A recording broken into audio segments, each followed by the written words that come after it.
Turn his light down just a little bit, real quick. Yeah. Bring it down. Okay. And over there. Ba-la-la-la.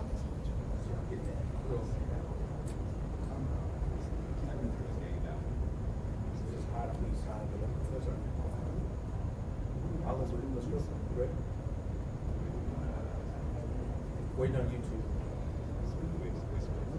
Facebook. No, Facebook's always last.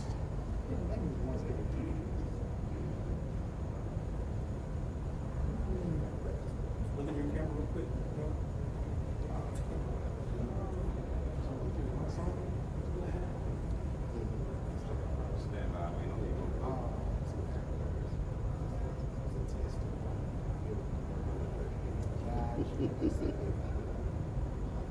Well, they're live on YouTube.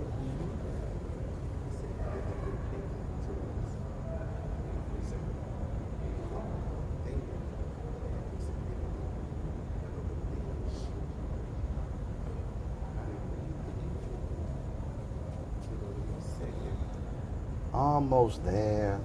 Okay, so all the YouTube people and Periscope people. Facebook always late, so we're waiting on Facebook. So normally we have, of course, we have a countdown clock that is running. So you never see all these different things like that. So we don't have it running right now. So it's all good.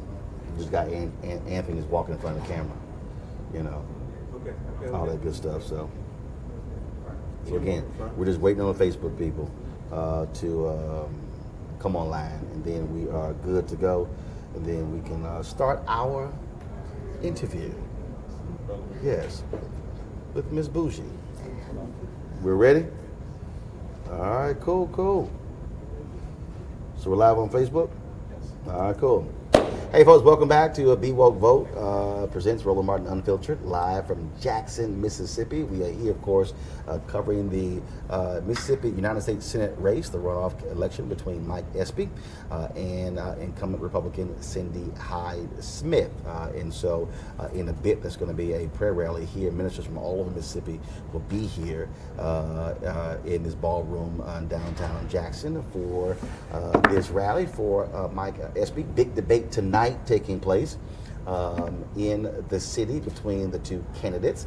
And of course, the election is Tuesday, November 27th, so it is exactly 1 week away. And of course, you can also vote early by absentee ballot, through November 24th. So right now, though, I want to have a conversation with a native of Mississippi. You've seen her, my previous shows, of course, on TV1's News One Now, talking about a variety of issues, including the racist state flag here in Mississippi. You've also, of course, seen her in movies, on television, Undercover Brother. You, of course, also see, of course, her. She's in Ava DuVernay's new film, Central Park 5, and of course, the show that's on ABC, Kiefer Sutherland, who's playing the president. She plays the vice president. And so they figure if you're going to play somebody in politics, you might as well know something about politics. What's the name of that show? Designated Survivor. Yeah, Designated Survivor. That's what it is. Okay, I know what it is, y'all. I actually watched the show. I've seen the show since it came on. He knows more than I do. What? Absolutely. So now, it used to be on ABC, so now you can catch it on Netflix. And so glad to have Ingenue Ellis here. What's happening? What's going on? Chilling. Thank you for coming to Mississippi. Not a problem. Thank Not a problem. you. So y'all, first of all, so I get this text message from Ingenue. Hey, Roland, man, it'd be great if you can come to Mississippi. And I'm like, I'm already here. She's like, really? I'm like, yes, already here. Right. So then I said, look, let's get together for a conversation. She drove up from, is it Macomb? Macomb? How do you pronounce it? Macomb. Mm-hmm. Here's the deal, y'all. Why is everything about an hour from Jackson?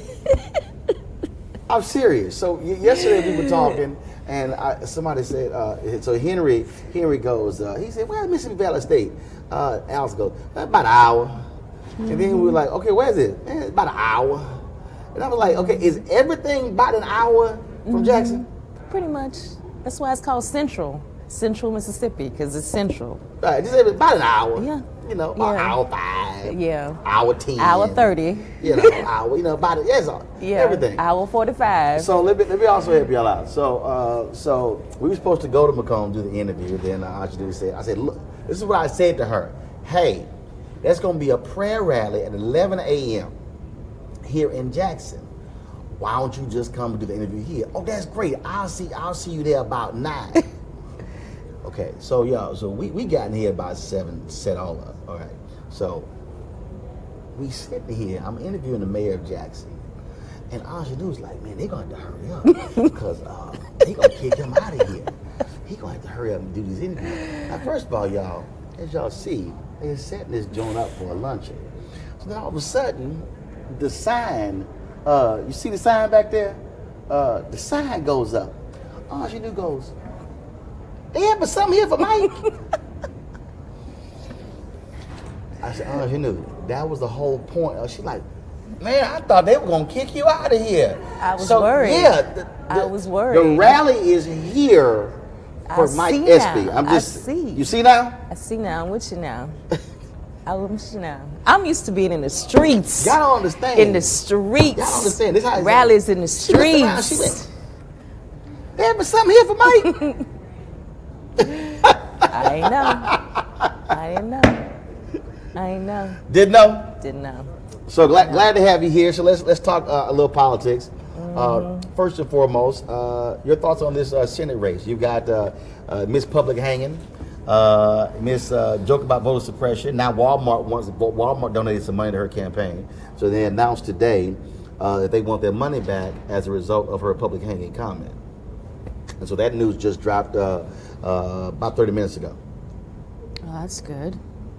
That's something. I think all her donors should drop out. Every last one of them. I think that corporate consciousness is a move in the right direction, and I think that should spread to private citizens, frankly.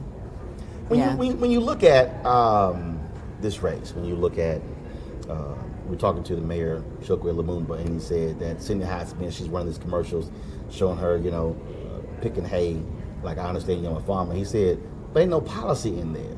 Mm-hmm. Howard Dean said years ago, 2004, the Republicans, what they do is when they target voters, they focus on God gave guns. We saw what happened in Alabama, where you had folks who were even pastors, preachers, excusing Roy Moore, the allegations against him, saying, yeah, but I'd rather take that over somebody, who's a Democrat. And you just sit there and you go, what Bible y'all reading from? Mm-hmm. Mm-hmm. So it's very interesting to me, again, folks talk about morality, talk about things along those lines, and push it, and they push those particular buttons. Your thoughts? Well, I think that there's a myopic view about what morality is. I think that people sort of diminish morality into these, ideas of, gays and guns, and there's not this idea that morality is actually being humane, and I think that's what's missing in this whole element about what God is in places like Mississippi, in places like the South, and who God is, because they have a particular perception of who God is, and God is white, and God is male, and anything that falls out of that characterization of what God is sort of fails or gets left on the wayside. Why did you decide to get so involved on the political side? I mean, there are people out there who are in entertainment who they get donations, they might show up here, but especially when it came to the Confederate flag, the state flag. I mean, you went hard. I mean, look, rally outside the U.S. Capitol. We had the previous conversations. Why did you? What was that moment where you said, there's no way I can be silent? Well, that's a moral issue for me. That's what morality is for me. And I know what that flag is. I know I know what the power of that flag is not what it stands for, but what it does, and it gives license to murderers to murder. That's what Dylan Roof used it as. He used it as an instruction to go into Emmanuel Church in South Carolina and kill those 9 people who were having prayer meeting. And I recognize the danger of that, and that's immoral to me. And Phil Bryant, who is the governor of the state of Mississippi, is a dues-paying member of the Sons of Confederate Veterans. He was awarded the Pettus Award recently for designating April as Confederate History Month since he's been in office. So in my mind, that is a lack of morality. And I cannot sit back knowing that my grandfather was arrested for bombing his own church by police officers in Macomb, Mississippi, because he allowed freedom riders to meet at his church. For me to sit back knowing that history and not say anything and be silent in that is immoral, is my immorality. And when we think about that history, we think about the history here. I had a brother on my show, let me pull up his name, Republican, conservative, and he said that Malik Abdul, and he said that for him, he wasn't bothered by the flag. And I had other Republicans like, dude, how are you not bothered by that flag? And his whole deal is, yeah, fine, I grew up there, but not bothered by it. And last time we talked, I mean, you had to walk people through to get them to understand what the world is like in this state for a black kid growing up. Not just that flag, but also we saw it with the opening of the museum, where you have 2 museums. Yes. 2 separate but equal. As opposed as if you couldn't actually have one. Yeah, separate but equal. You literally have one museum Yeah. on the state of Mississippi, Yes. and the other one on is it civil On rights? Mississippi history. Right. So Yes. it's like there literally are 2 separate historical museums in Mississippi. Yeah. Essentially, one for the black people, one for the black stuff, and then one for the white folks. Yeah, I mean that the separate museum, the Mississippi History Museum, was a concession. They wouldn't have been able to do that Civil Rights Museum unless that other museum existed. That's the reality of living in Mississippi. So the initial plan was to have the Civil Rights Museum. Yeah. That was the initial one. That was the initial plan. And then there was we ain't gonna have that be that story be the only one told. There's no way that you had to, if you're going to do condemnation, and you cannot do the story of Mississippi and not engage in condemnation. You have to engage in hagiography as well. So you needed to have that concession of this other history in order to tell the truth. And it's not, for them, it's narratives. For us, it's the truth. Mm-hmm. And even in the museum, even in the Civil Rights Museum now, that there's still a suppression of the truth, because there's no discussion, no representation of that flag at all. You won't find it anywhere on the museum campus. And why is that? Why won't they show it? And I know for a fact that even the historical archives of Mississippi, when everybody was coming down here to see that museum, they hid that flag. Days before, that flag was flying on that pole. But when they knew the president and everybody else was going to come and they were going to have cameras all over the place, they took that flag down. They know that it's an embarrassment. They know that it's immoral, but they hold on to it. So,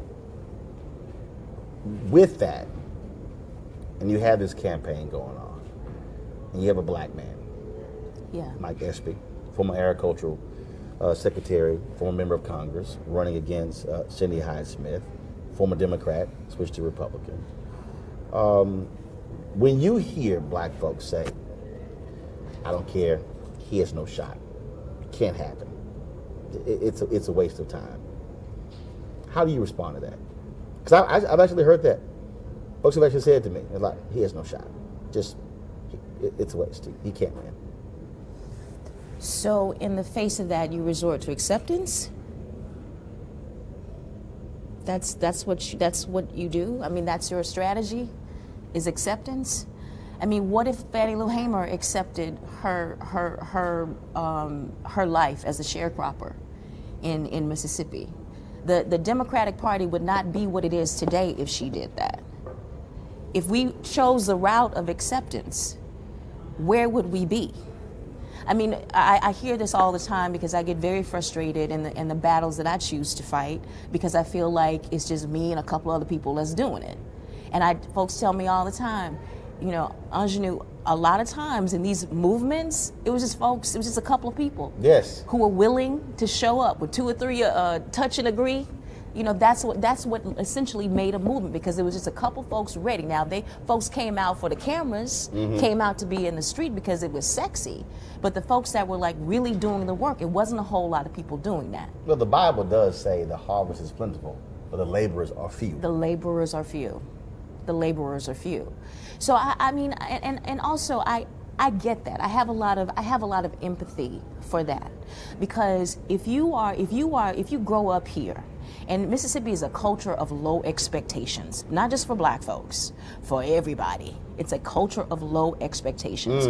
So if I grew up here, and one of the first things that we did before we got out of school, instead of we didn't even know about what the SAT was.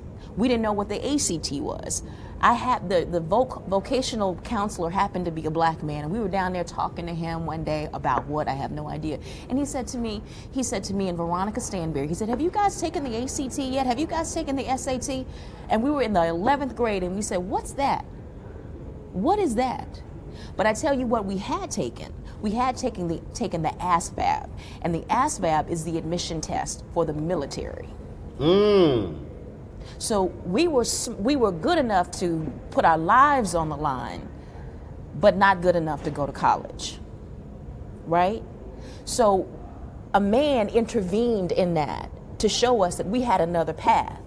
If I had stayed on this path of what was Mississippi intended for me, I would not be sitting here talking to you right now. There's no way in the world. But I had to have these interventions that came in all these different sort of directions, because this is a culture of low expectations. And all those things, these symbols, these signs, these instructions that are here, that are everywhere. Everywhere you see a Cindy Hyde Smith sign, you see a Confederate flag. And I'm very clear that Confederate flag, it is the Confederate flag, but it is the flag of the Ku Klux Klan. Because the Confederacy ended essentially in 1865, at the end of the Civil War. What took over? And that flag was furled, and it was stored. Yes. And it disappeared for 2 generations. For folks who don't understand the history, the Democratic Party under Truman decided to have a strong position on civil rights. That was a meeting. That was a conference where that flag returned, and it was held in this state. Yes. The Southern Manifesto was written, and that meeting was held in this state in 1948, where that flag reappeared. It had been gone for 2 generations. And so when I hear all these people who talk about, well, no, there's no association with the Confederate flag and race, no. Yeah. It was a direct appeal. Southern Manifesto, the Democratic Party on the issue of civil rights, and then, of course, Brown versus Board of Education. Then, of course, all of these schools being named after Confederate leaders. That stuff happened after Brown versus Board of Education. It was all deliberate. Yeah, it was absolutely deliberate. And that contributes to a culture. And that culture contributes to how people see themselves. And that how people see themselves is when they surrender and when they accept that that guy has no chance because, you know, he's running against a white woman. So, you know, why should he even try? And here's what's interesting. So Tammy Kennedy, she just tweeted, Democrats know the history of the Confederate flag. This guy Charles Miller calls it a Democratic manifesto. But see, here's what these same folks, and this is the little game Dinesh D'Souza plays. So what they try to do, they try to say, oh, those were Democrats. Okay, for all y'all listening, and let me also help y'all out, there was a movement called the Lily White Movement. And the Lily White Movement is where you had racists in the Republican Party who then said, we can align with racist Southern Democrats to create this movement. Who was one of the leaders of the Lily White movement? Herbert Hoover, who became president, 1928, a Republican. So, I love it when they try to act as if the issue of white supremacy was a Democratic thing, when the issue of white supremacy in America was a white thing. It was both parties. Yeah, absolutely both parties. Absolutely both parties. I'm not interested in. I have no political interest in that whatsoever. I have an interest in what's right and what's wrong. I mean, the reason that I said this, the reason why the Democratic Party is what it is today is because of what Fannie Lou Hamer, a Mississippian, did in 1964. 1964, going to Atlantic City, Yes. Mississippi Freedom Democratic Party, Yes. Where they forced the change there. And the thing, but here's also the thing about that. When you think about 64, which is also goes to why I keep using the phrase "fund our freedom" when it comes to what I'm trying to do with this digital show. Yeah. What a lot of folks don't realize is 64, Dr. King testifies on behalf of the Mississippi Freedom Democratic Party. LBJ was bugging the phones in the hotel rooms of all of those leaders. When they were gaining attention, first of all, when she was testifying, LBJ came out. He didn't want that to be Cut the cameras off. Cut the cameras off. He had this fake announcement in D.C. about who he might appoint as his vice president. Okay, it was a waste of time. But he leaned on the labor leader to lean on Dr. King to accept that compromise and said, we will pull, it was Walter, I'm pulling a number in a second, I think it was the labor leader, told Dr. King, we will pull all funding for your organization if you do not convince them to accept the compromise, which is also wide to black folks. And again, we hailed up Dr. King, and rightfully so, but he had to accept that compromise. Yes, he did. Or those dollars were going to get pulled. And Fannie Lou Hamer and those folks in Mississippi were mad as hell when they came in. Dr. King and Bayard Rustin came in and said, accept this compromise. Yeah. I mean, it's amazing what this woman did. That's what happened to you black and you want to read. He said that, I said. It's incredible about what Fannie Lou Hamer did, and I'm trying to write a movie about her right now because I think that who she is. I've long said that movie needs to be told. It should, and I hope to God that I'm able to do it. And when I interviewed Octavia Spencer for Get On Up, I specifically asked her, and she said that's the role she wants to play. Yeah. She said, but go ahead. Yeah. So what she did, what happened was Miss Hamer would not compromise. She wouldn't compromise. They all came to her and said, you need to take this deal. It's a good deal.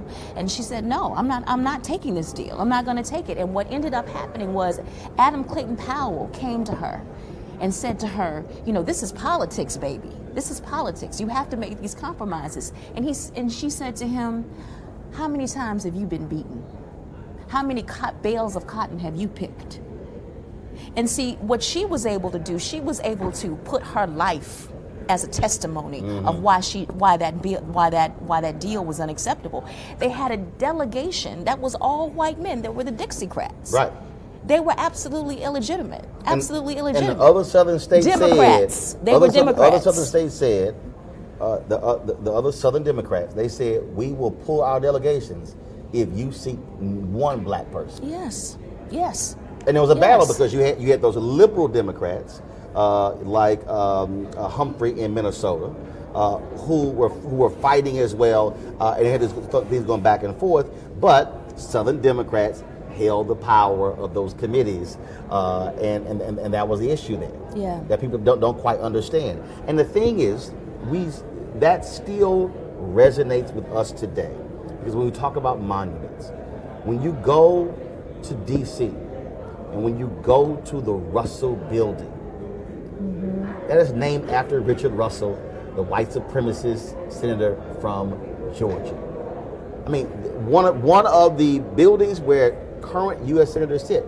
I tell people all the time, the Senate passed, I think it was 98-0, to make the desk of Jefferson Davis for the rest of American history be the desk of the senior senator from Mississippi. That's the desk they sit at. That was literally passed. If you Google it, if you Google Jefferson Davis desk and U.S. Senate, they actually have a page dedicated to the desk. And so they in essence enshrined a monument to the greatest domestic terrorist in American history. Yeah. From Yeah. Mississippi. Yeah. I mean, I've written this piece about this, and it's just the truth.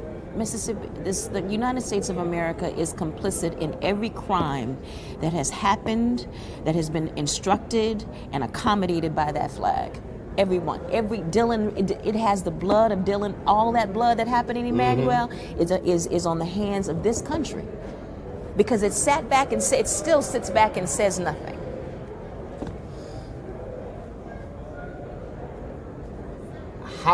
What's the next step? Because there are some who say, oh, you know, get this thing up. These white folks will never get this flag up. So,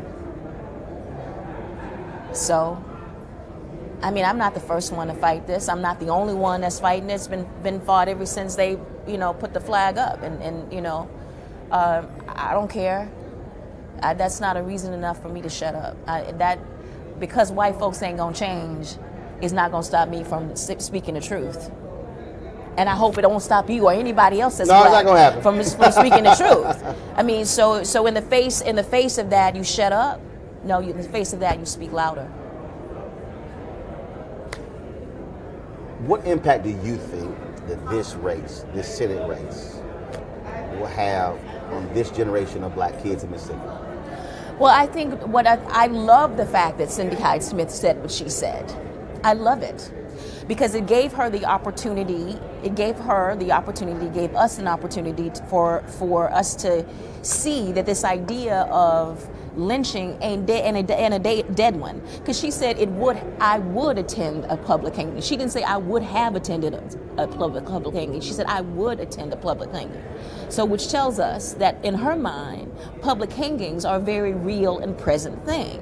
And we have had hangings and lynchings that are still happening in the state of Mississippi that these police officers and law enforcement are doing, literally saying that they're doing visual autopsies on these bodies.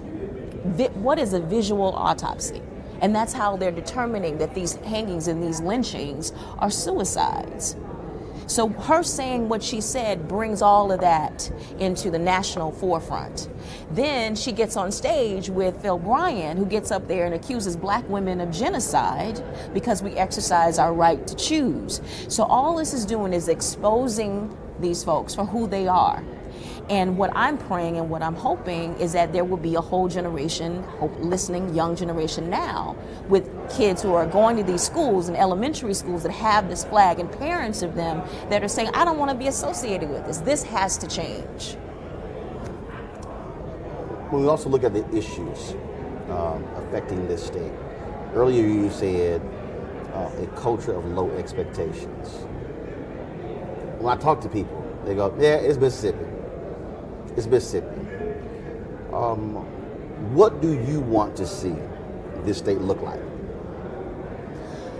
Well, there's a historian, Joseph Crespino, who said, and he's a white historian, he's on the faculty at Emory, and he said that the United States is Mississippi writ large. So this notion that, Mississippi does not matter, does not figure into the national consciousness is a lie. It's a fallacy. As Mississippi goes, so goes this nation. What happened is folks slept on what happens in Mississippi, and therefore we have Donald Trump in office. This Antar, who you interviewed, one of the most beautiful things he ever said is that Mississippi is a petri dish from which Donald Trump was born. And if we turn away from this, then we turn away from the real problem that is rotting this culture. And it's not just rotting it. Let's just be real about it. It was built on it. This country is built on this. Yes. It's built on this. It is in its DNA. Yes, it is. So, if you want to ignore Mississippi, you want to continue to ignore what this country was built on. And I personally believe that as black folks, we have to realize why we're here. So when we say things like, I love this country, and say things that we're patriotic, what we're doing is we're saying we're loving our kidnappers. We were kidnapped and brought here. That's what the African American condition is in this country. We are folks who were kidnapped and brought here. So that's why everything we do culturally is a rejection of that. Because we didn't come here because we chose to. We came here because we were forced to. And that's also why it is a different conversation with immigrants, like Latin people. Like, and we're frustrated because they won't vote how we vote. But we were brought here in a different way. They came here because they thought it would give them hope. Yeah, but also not just Latin immigrants, also African immigrants. Yes, it's a different conversation. Immigrants, people of color, people who are dark-skinned, who are from Panama or who are from other countries. Yes. It is a different perspective. It's a different perspective. If you come somewhere because you think it's a beacon of hope, you have a different way of seeing how you will behave and vote in this country, as opposed to us who realize it and see it for what it is from the inside. It's a different perspective. Which is also why I keep making the point about America moving towards becoming a nation of majority people of color. That what really is freaking white Americans out is the fact that for us, we view the nation differently. The values are different, which is why you saw the whole divide over Colin Kaepernick kneeling, because white Americans and a lot of black folks as well have been raised, oh, no, this is America, it's the flag. That's hurting the military or the first responders. First of all, also I find it very interesting how all of a sudden we've now added the first responders in with the military. And so you go through all of that, and when the reality is, yes, we view this thing differently. When I was playing a video before we came on, when you asked me to stop playing it, of this black man who was being accosted by a police officer. Yeah. There's a U.S. flag that's on that cop's uniform. Yeah. He is making a decision under the authority of the United States and the color of the law with that badge and that gun. And so for us, yes, our experience drives how we view this nation. Yes. Our experience, our means of getting here in the first place. We got here on boats where we were like underneath and stacked on top of each other. That affects our view of who we are and where we are in this country. It's a very particular, peculiar view that is shared by no one else in the world. Well, it's sort of like when I used to tell people in the song "Glory," Common says, "Freedom is like a religion to us." And that line just sticks out. And also for black folks, we had to fight for this thing. Yeah. I don't know of anything that we have gotten that was the result of, this is right, this is fair, this is just. None of it. Y'all don't need to sue. None of it. Y'all don't need to go through all that. No. None of it. And so when you hear people say things like, this country has been so great to me, really? Has this country been so great to you? Or have the people who've been fighting for you to live, not live in this country, but just fighting for your very existence, have they been good to you? I mean, everything that we count, that our moving around in the world, our having some sort of economic independence, has been fought in the streets. In the streets. It's not been given to us. It's happened despite that, despite this country's policies. Everything. I'm very clear about, who I owe my gratitude to. And it's not this country, it's to my ancestors. As a person, so this is my final question. As a person sitting out there who says, Roland, I hear you, that's fine. I'm sorry. I see no reason to vote for Mike Espy. I see no reason to even vote at all. This is not going to impact my life. It's not going to change anything. It means nothing. What do you say to him? What do you say to him in that camera right there? What do you say to him? Besides that side you just gave him. Long side. I think that selfishness is an awful thing. I earn my living a certain way. I'm not an immigrant. I'm not someone who's coming here in a caravan from South America. My family is not gonna. My niece and nephew are not gonna be put in cages. But I have a level of humanity that I would vote for. I would vote for someone who would make sure those things wouldn't happen to other people.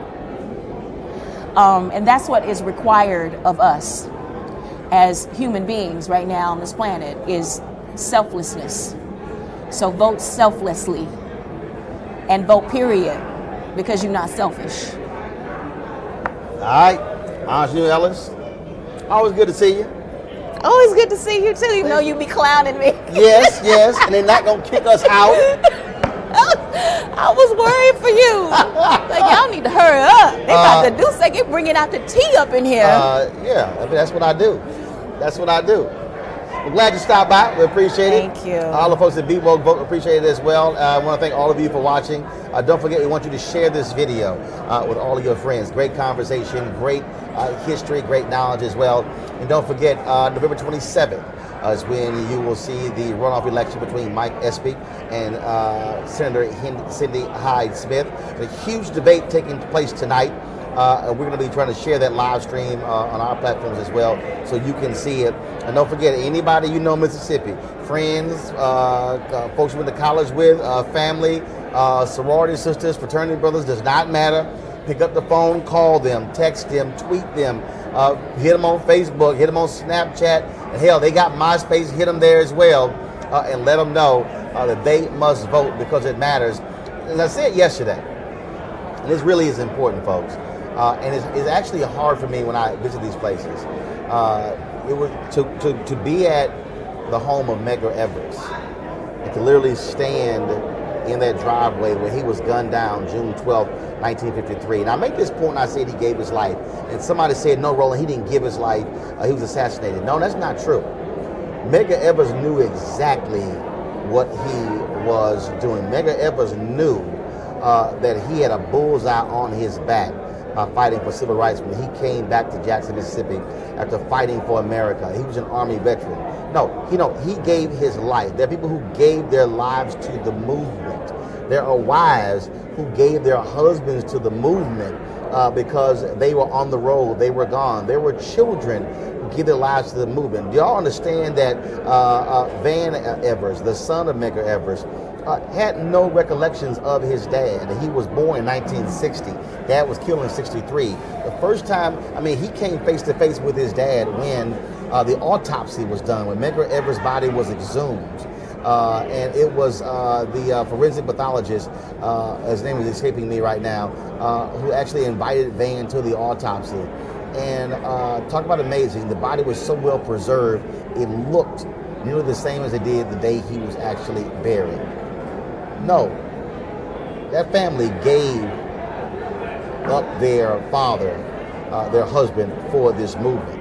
And so when you don't vote, when you say it doesn't matter, yeah, don't give me all your black consciousness stuff. Don't give me all of that stuff where you talk about black consciousness and our ancestors. No, those folks literally died fighting for the right to vote. Not a single one of us has any excuse for us not to actually use that right, to wield that power at the ballot box, and damn sure not in this state of all states who understand how critically important voting is. For all the folks that Be Woke Vote and Roland Martin Unfiltered, we certainly appreciate it. Thank you so very much. We are going to be, folks, so we're going to take a break. We are going to be live streaming this prayer event as well, and so we want you to stay tuned for that. And so, again, spread the word. And also, do me a favor. One, subscribe to our YouTube channel, youtube.com/Roland S. Martin. And also join our Bring the Funk fan club, because, folks, your donations actually pay for this. And I want y'all to understand, and matter of fact, give me a shot, give me a wide shot. Y'all, ain't no other national media here. All of the black websites, they're not here. All the other black, first of all, we know that none of the black cable networks got any news whatsoever. They're not here. This matters, having an independent news source covering these type of events, bringing you the perspective, because if we don't tell our story, just like those 2 museums, somebody else will control the narrative. And so go to RolandMartinUnfiltered.com to join our fan club. We certainly appreciate it. Thanks a bunch, folks, and I'll see you in a bit. Thank Peace. you, Roland. Thank you, Angelo.